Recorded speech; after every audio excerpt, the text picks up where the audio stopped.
பிரபாஸ் தேவா ஹாலிவுட்டுக்கே பிரபாஸ். பிரபாஸ் ரசிகரா நீங்கள்? தமிழ் ஆக்டர்னா கார்த்திக். இப்போ இருக்க ஜென்ரேஷனில்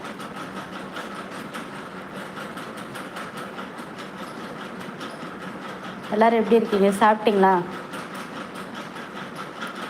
இந்த நெட்வொர்க் ஏன் தான் என்னை இப்படி கொடுமைப்படுறது தெரில.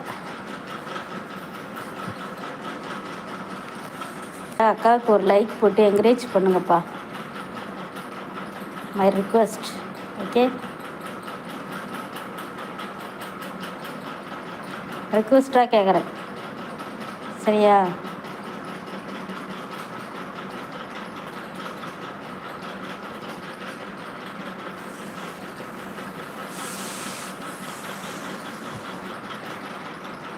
அப்புறம் ட்ரிபிள்எஸ்ஸு சட்ட மேதாவி, நீங்கள் சொல்லி கொடுக்குற சட்டம் என்னன்னு எனக்கு இப்போ தான் தெரியுது.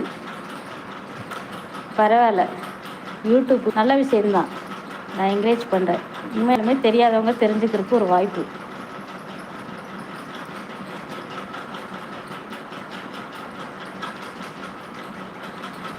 எனக்கு அவங்களோட கண்டென்ட்லாம் பிடிக்கும், நான் பார்த்துருக்கேன். என்ன டபுள் மீனிங்கில் பேசுகிறாங்க, அது ஒன்று தான் பிடிக்கல. ஒவ்வொருத்தரோட லைஃப்பில் ஒரு அளவுக்கு தான் நம்ம இன்வால்வ் ஆகணும். யாராக இருந்தாலும் சரி, அளவுக்கு அதிகமாக இன்வால்வ் ஆகாதீங்க.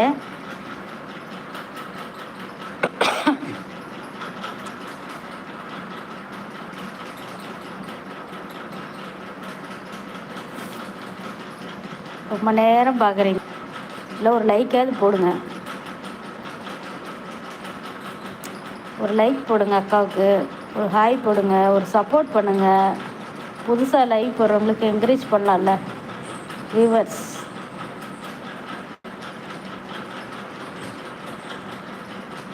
சேனலை நடத்துறது ரொம்ப கஷ்டம் தான். நாங்களாம் கிணத்துல குதிக்கிற மாதிரி இருக்குது, அப்படி இருக்குது. நீச்சல் தெரியாதவங்க கையில் சுரக்காயை கொடுத்து தண்ணியில் குதித்து நீச்சல் அடிங்கிறது யூடியூப்பு தான். யூடியூப்பில் முட்டி மோதி மானிட்டேஷன் வாங்குறது எவ்வளோ கஷ்டமான ஒரு விஷயங்கிறது இப்போ தான் எனக்கு தெரியுது. ஏர்டெல்காரனு ஏன் தான் இப்படி பழி வாங்கிறீங்களே தெரில. ஒரு லைவ் ஃப்ரீயாக பேச முடியல.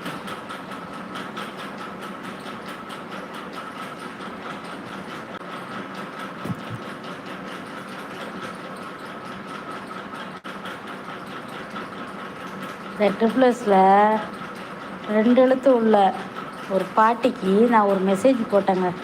இந்த ஒரு நாட்டை எதுக்கு இந்த வயசில் தேவையில்லாத பிரச்சனை உங்களுக்கு அப்படின்னு நான் நல்ல விதமாக தான் அவங்களுக்கு நான் மெசேஜை போட்டேன். ஏன்னா அவங்க லைவ் போடுறாங்க, அவங்க எப்படி பேசுகிறாங்கிறத பார்க்குறக்குன்னு சில பேர் போவாங்க, அவங்களுக்கு சப்போர்ட்டர்ஸும் சில பேர் போவாங்க. அந்த மாதிரி நான் சப்போர்ட்டராக போக கிடையாது. ஏன்னா அவங்க பேச்சுலேயும் ஆகட்டும், அந்த சிரிப்புலேயும் ஆகட்டும் உண்மையே கிடையாது. அது எனக்கு நல்லா தெரியுது அவங்க பேச்சுலேயே. அவங்க ஒருத்தருக்கு ஒருத்தின்னு தான் பேசுகிறாங்க. அவங்க பேசுகிறது ரைட்டு, ஆனால் அவங்க நடைமுறை வாழ்க்கையில் நிறைய டைம் ஆகிருக்குது பொலவாட்டுக்கு திருமணம். அவங்க வாய்க்கொண்டே அதை ஒத்துக்கிட்டாங்க. அப்படி இருக்கும் பட்சத்தில் அவங்க பேசுகிறது தவறு. இன்னொரு பொண்ணை அவதூறு பரப்புகிற மாதிரி பேசுகிறது ரொம்ப தப்பு. ஒரு குடும்ப பெண் தப்பான வேலை செய்கிறது தப்பு. ஆனால் ஒரு தப்பான பொண்ணு குடும்ப பொண்ணாக எஸ் பண்ணுறாங்க.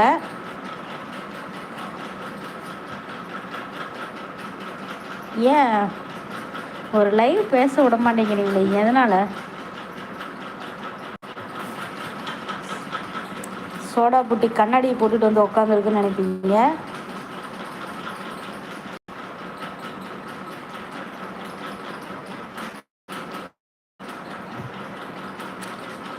தலை வலிக்குது, கண் எரிச்சல் ஓவராக இருக்குது.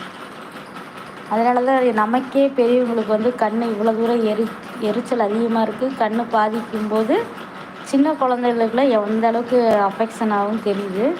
கேம் அதிகமாக விளையாடுறாங்க இப்போ இருக்க ஜென்ரேஷன் பசங்க. தயவுசெய்து யாரும் மொபைலை அளவுக்கு அதிகமாக அவங்க கையில் கொடுக்காதீங்க, சரிங்களா?